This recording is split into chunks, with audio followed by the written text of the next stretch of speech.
Oh, absolutely, man. I mean, seeing those Slayer covers and shit, and then I think Maiden. Yeah, Maiden was really. Accept. I mean, you've seen Accept, like Restless and Wild, those two with guitars. Yes. It was simple, but you're like, it's great. Yeah, yeah, awesome. all that shit. So that's how I grew up. It's just like, yeah.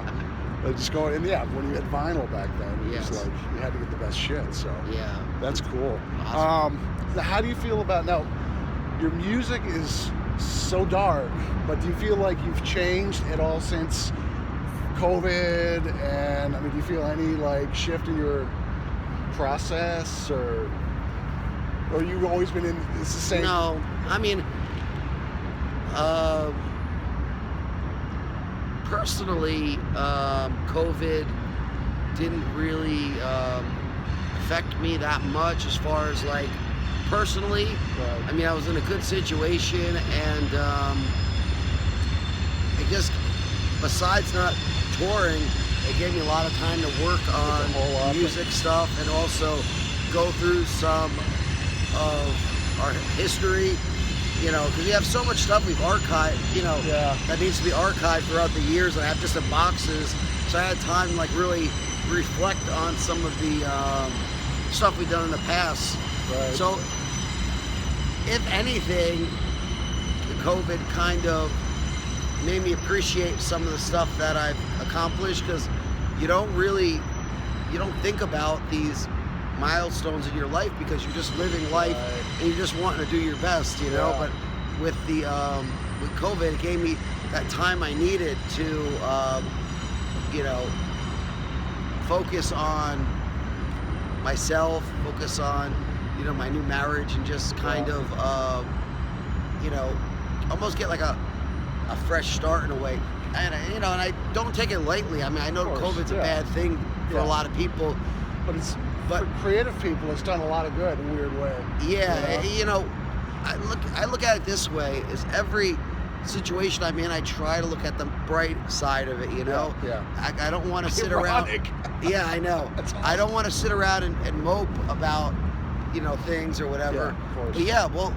But but talking about looking at the bright side of things, it's like I express so much of my disdain and hatred and everything in my music that it's like, you know, when it's cathartic. Yeah, like there's not enough hatred afterwards to be that mad at things. That's what explains my wife. I said, John, he's a nice guy because he gets the venom out. Yeah, I get it all out, you know. And that's how I explain it to people. I'm like, that's why I do sound healing, because I get all the shit. I listen to, you know. Yeah, it's you know, I know it sounds cheesy, but artists just sometimes have different ways of expressing themselves. I express myself a lot with music, you know. So I mean, I mean, dark, evil, and oppressive, barbaric music is kind of just my go-to. Like I try to explain to people that I've gotten to a point now in my career where I think in music. Yeah. You know, so it's like I think of the song that I want to do, or think of the idea, or think of the feeling, and I transcribe those feelings into riffs and try to make a song out of it. You know, it's very. So you almost see a canvas and you just sort of paint it with your sound. I think what happens with certain artists, or it could be other things too. At a certain point, you do your craft so long that your brain starts to adapt that as almost another sense or something like that. Interesting. I hadn't thought of it that way. Yeah, but that's the way I kind of look at it, because you know, it just turned into like say when I was first trying to write music, I would fiddle around with the guitar, try to come up with stuff. And try to come up with cool patterns. But then once I kind of started playing with Incan, I learned from Paul Ledney, our first vocalist who plays in Profanatica. He would come up with these riffs that he would just hum them to me, and like what was in his head, he would hum to me what's in his head, and I would try to transcribe it. And over the years, I've realized, like, let me think about this riff. What riff do I want to get across in my brain, and then I'll transcribe it to guitar. I took what I learned from him, and that after doing that for so many years, all of a sudden your brain just automatically says, here it is. Yeah. You know, Yeah. like Yeah. just like you would, you know, smell something or you know, whatever your other senses are. Right. You know? Right. So Kinda now you're not crazy. thinking about it as much. You're feeling it. You're releasing it, and you're creating it. But Yeah. you're not overly thinking about It's it. not. You're It's a lot. It's weird, but it's a lot less thought on like trying to make good riffs. It's Right. more trying to express myself, make sure that the riff that is being used means what it's supposed to mean in the context. Okay. You know, Yeah. and of course, you know, we want the riffs have to be good too. Right. I mean, I'll come up with the ideas, and then we'll jam them with the band. And you know, I mean, sometimes the idea is good, sometimes it's Yeah, bad. yeah. But the fact is that I try to have the ideas come from my brain and not from my guitar hand. You Okay. know? So when you switch your pace in a song, and you're going from speed down to the doom, just kind of naturally flows. Like you just kind of hit that in your mind. You're just like, okay, just time to shift. Yeah, well, it's kind of, you know, there's different things that you're trying to express with the slow parts, but I mean, Yeah. a lot of times, you know, it's just really trying to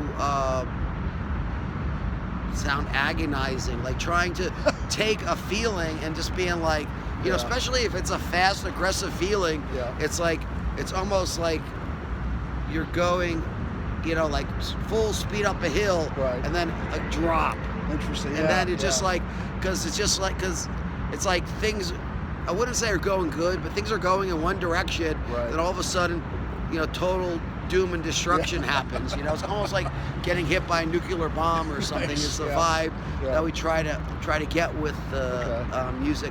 I mean, doom stuff has always been an important part of Incantation Sure. sound. Yep. But Absolutely.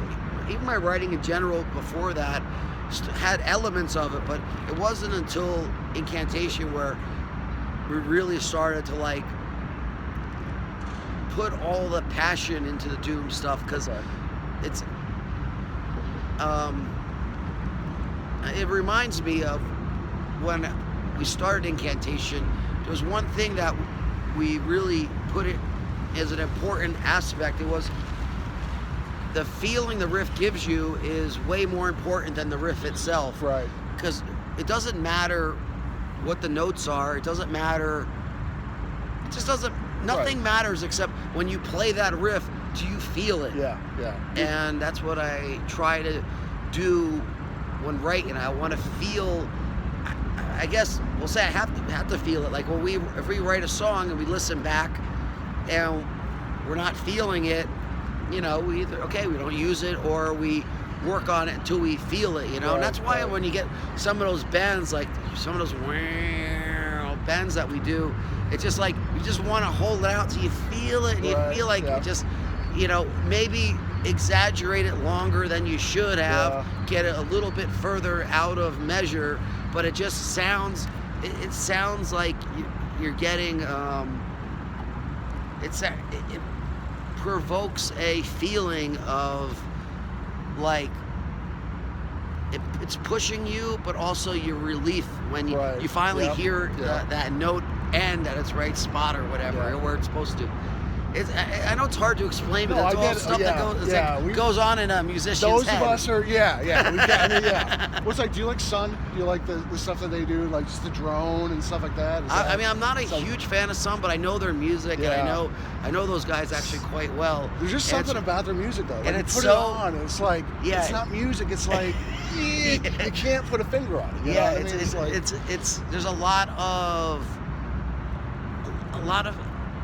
feeling, but in a weird way. Yeah, It's like a disturbing, hypnotic. yeah, but it's almost feeling. like doomy monk music. You Yeah, know? Like yeah. friggin' Tibetan like throat singing, or yeah. That's what I love about Yeah. it. I'm Buddhist, But so it's it's like But it's a cool thing yeah, that there's lots of bands out there taking these primitive ideas in metal Yeah. and like expanding onto them in different ways. I'm a big fan of metal needs to expand. yeah, I love the old school death metal I grew up in, but for the scene to grow properly, bands have to do something different, have to express themselves their own way. You can take psychedelics and try something. I mean, it just should be something. There should be something substantial that you're doing, or at least substantial to yourself that you're doing. It shouldn't just be, you know, I like Deicide, let's just write Deicide songs. Have you heard Grave Miasma? I'm not familiar with them, no, but I've heard a lot of positive stuff about them. I mean, they get a lot of your influence, definitely. But they have that whole dark like Tibetan Buddhist thing going on. Really? Did they? Yeah, they? check them out, man. Yeah, I've heard about them. They're one of those bands I've been wanting to check out, definitely, but I just keep fucking like forgetting about it. You'll dig them. I mean, you'll obviously hear the influence and stuff, but like Vasivus was another one I heard too on Profound Lore, and they, you know. Well, the thing is like, I mean, I'm extremely flattered that bands use us as an influence. I mean, as a musician, that's kind of like the highest form of flattery ever. So of course I appreciate it. But a lot of times, if a band sounds too much like us, it's just it's not enjoyable for me to listen to. But if it expands on it, I usually could really enjoy it, you know, especially if it goes somewhere where, you know, I wouldn't normally do it. But I don't like, it's weird, but I've watched bands play live or listen to CDs of bands that really mimicked us a lot. And it's weird for me to listen to because I'm listening to it like, you've done it. Yeah, but you're doing it the wrong way. Like, that's not how I would do it, you know? And I know it's not the way it's supposed to be, but it's weird to listen to music and hear it sound almost like you're playing it when you're not playing it. It's a fucking weird thing. So what do you listen to on a regular basis? Like, what are some of your go-to bands or what kind of music? Well, I mean, I grew up old school metal, so I listen to a lot of the stuff I listened to in the 80s. What's that? You're a Raven fan? Yeah, I love Raven. They're like, still good. Like those bands. Yeah, I just seen them recently, a couple years back. They're still on the boat, 70,000 tons. They were great. But I like a lot of old school stuff I grew up with. A lot of the early death metal stuff still really Morbid. Yeah, old Morbid Angel, like Scream Bloody Gore by Death. Entombed. Entombed, Possessed, Dismember, Grave, all that stuff. You know, those are like a lot of those bands are either a little bit before us or kind of like our peers as far as the time period goes. But that was like a magical time for me, you know. But I there's new stuff that's come out too that I think is really good. Like, I didn't listen to the new album by the Dutch band, well, not Dutch band, I'm sorry, the Danish band, Convent, but I like the first... the Doom band? Like a Doom band. Yeah. That's the first review I did for this magazine. Oh, really? Yeah. The first album I thought was really good. And then also the new EP by Creeping Death I thought was really good. I think I have that. I'll have to listen to that again. Yeah, I was impressed with it. And I mean, there's new stuff that comes out that I like. It just, I don't, most of the stuff that I listen to I get through people telling me to check this out because there's a lot of new bands coming out, and I don't always I have no time for all the digital promos I'm getting nowadays. And trying to sort through it all, like. I mean, I want to want to support all the new bands, but I just it's hard to find a time to listen to all of it. It was easier when I was younger, but now, if somebody tells me this band's cool or whatever, I'll try to take some time, listen to it, and get a vibe off it, Yeah, definitely. You know what, another good album too in the last couple of years was that newest Nervosa album. I was really surprised. It was really good, I heard it, It was a good thrash metal album, and the thing is that I think is very important is that I like the Nervosa album because I think the Nervosa album is good. I don't like, I wouldn't lower myself or insult the band by saying that I like them because they're females playing good thrash metal, because they're playing good thrash metal. And I think they deserve that respect as a band, because I'm a big fan of the 80s Brazilian scene, like obviously Old Sepultura, Sarcophago, Mutilator, Jack Cool. There's a whole bunch of bands. I was really into the whole Cogmello Records thing back in the 80s. Volcano? Is that Yeah, Volcano was great. Yeah. And the Nervosa album had some of those traits in there that was like, you could tell they were influenced by some of those bands, and it was just that was a great scene. So nice to hear that in the music, because that always makes it extra special. And another great Brazilian band too is the Troops of Doom. They just put out 2 EPs and are working on their album that has Gyro, who used to play in Sepultura. Okay. Oh, I heard about that. Is doing it, and it's fucking good. Okay. It sounds like, it kind of sounds like Sepultura somewhere in between Morbid Visions and Schizophrenia. Nice. Yep. And I mean, it has a little bit of there's certain things that are newer and different, but you could hear the influence that he had actually in Sepultura and some of those songs. Yeah. And for me, that's my sweet spot for Sepultura. I mean, that early stuff. I really, the early stuff was, because that was the first stuff I heard, and it just blew my mind. Yeah, so me too. it was, it's always going to be important to me. Yeah, totally. I remember getting prone with Schizophrenia, like I was at the college radio station. I was like, holy. Yes. And that's when all the Such a death metal great came album. out, so. Well, that's cool.